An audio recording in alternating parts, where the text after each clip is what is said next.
भारत रत्न जननायक कर्पूरी ठाकुर आरक्षण model formula के तर्ज पर, पैटर्न पर एवं एम करुणानिधि आरक्षण मॉडल फार्मूला के पैटर्न पर ही केंद्र स्तर पर, लोक केंद्रीय स्तर पर एवं प्रदेश स्तर पर for depress class, touchable, extremely backward class, most backward class, पुश्तैनी सेवा पर आधारित जो समाज के लोग हैं उनको पॉलिटिकल रिप्रेजेंटेशन आज तक सुनिश्चित नहीं हो पाई है। जबकि संविधान में ये दिया गया है, प्रावधान है, 1950 को संविधान लागू हुआ था, फिर भी क्या कारण है कि 18 जून 1951 को पहला संविधान संशोधन करना पड़ा और जिस 340 आर्टिकल 340 के लिए 15(4) और 16(4) फर्स्ट अमेंडमेंट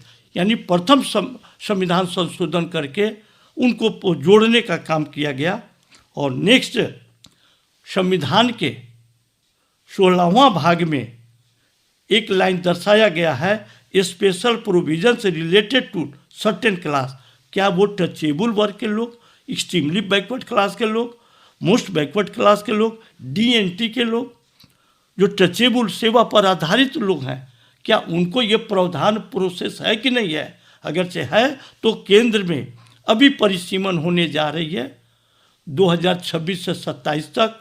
उस परिसीमन में फॉर टचेबल वर्ग, extremely backward class, most backward class, पुश्तैनी सेवा पर आधारित लोगों के लिए इस परिसीमन में लोकसभा में, विधानसभा में और क्षेत्रीय स्तर पर नगर निकाय के चुनाव में, पंचायतों में ये रिप्रेजेंटेशन कैसे सुनिश्चित होगा, ये तमाम स्टेटों के विद्वान साथी यहाँ उपस्थित हुए हैं। उसके पीछे इतिहास के तरफ में ले जाना चाहते हैं। हर्बर्ट डिसले ने 1881 में पहला जातीय आधारित जनगणना कराया था, जबकि 1910 साल के बाद उनको रिपीट करना था।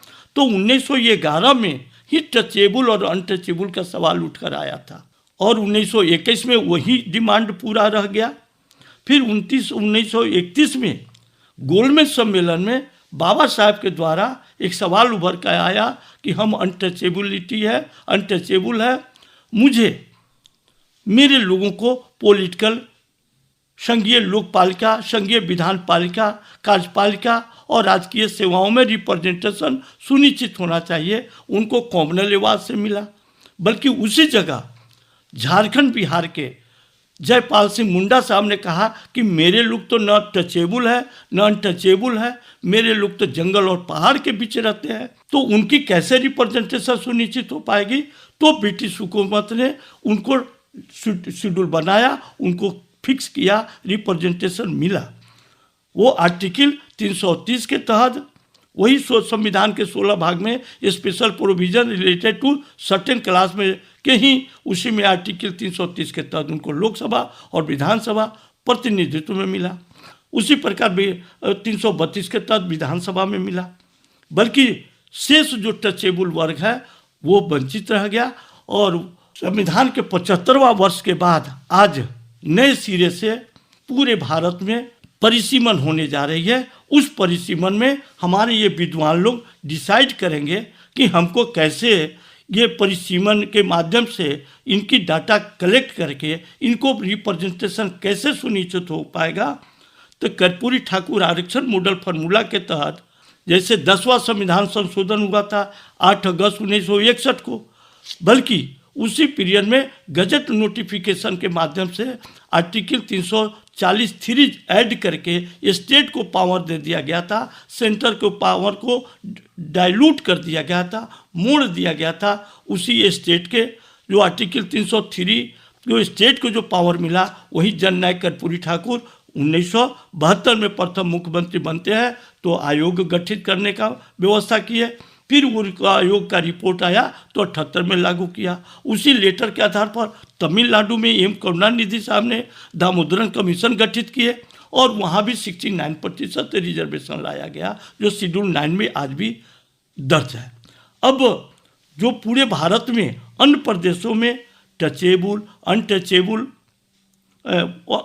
वो टचेबल, पुश्तैनी सेवा पर आधारित एक्सट्रीमली बैकवर्ड क्लास के लोग, मोस्ट बैकवर्ड क्लास के लोग, DNT घुमंतु जातियाँ, अर्ध घुमंतु जातियाँ, ये तमाम वंचित लोग हैं, शोषित लोग हैं। इनकी परसेंटेज 40 से 45% है।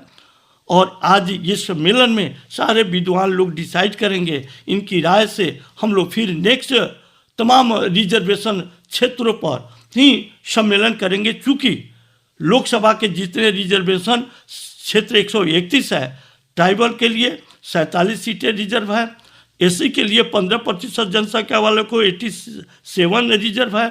उसी प्रकार असेंबली में है। हम लोग उसी जगह, उसी क्षेत्र में ही एक सम्मेलन करके, वो कॉन्फ्रेंस करके सारे लोगों के बीच राय करेंगे कि आप मेरे प्रतिनिधित्व हैं तो लोकसभा के अंदर आप सवाल उठाएं, हम लोग बाहर सवाल उठाएं। जी हाँ साथियों, अगर अभी तक आपने हमारे चैनल शोषित जंग को सब्सक्राइब नहीं किया है तो सब्सक्राइब जरूर करें और बेल आइकन दबाना ना भूलें ताकि हर लेटेस्ट धमाकेदार खबरों की अपडेट आप तक पहुंचाई जा सके।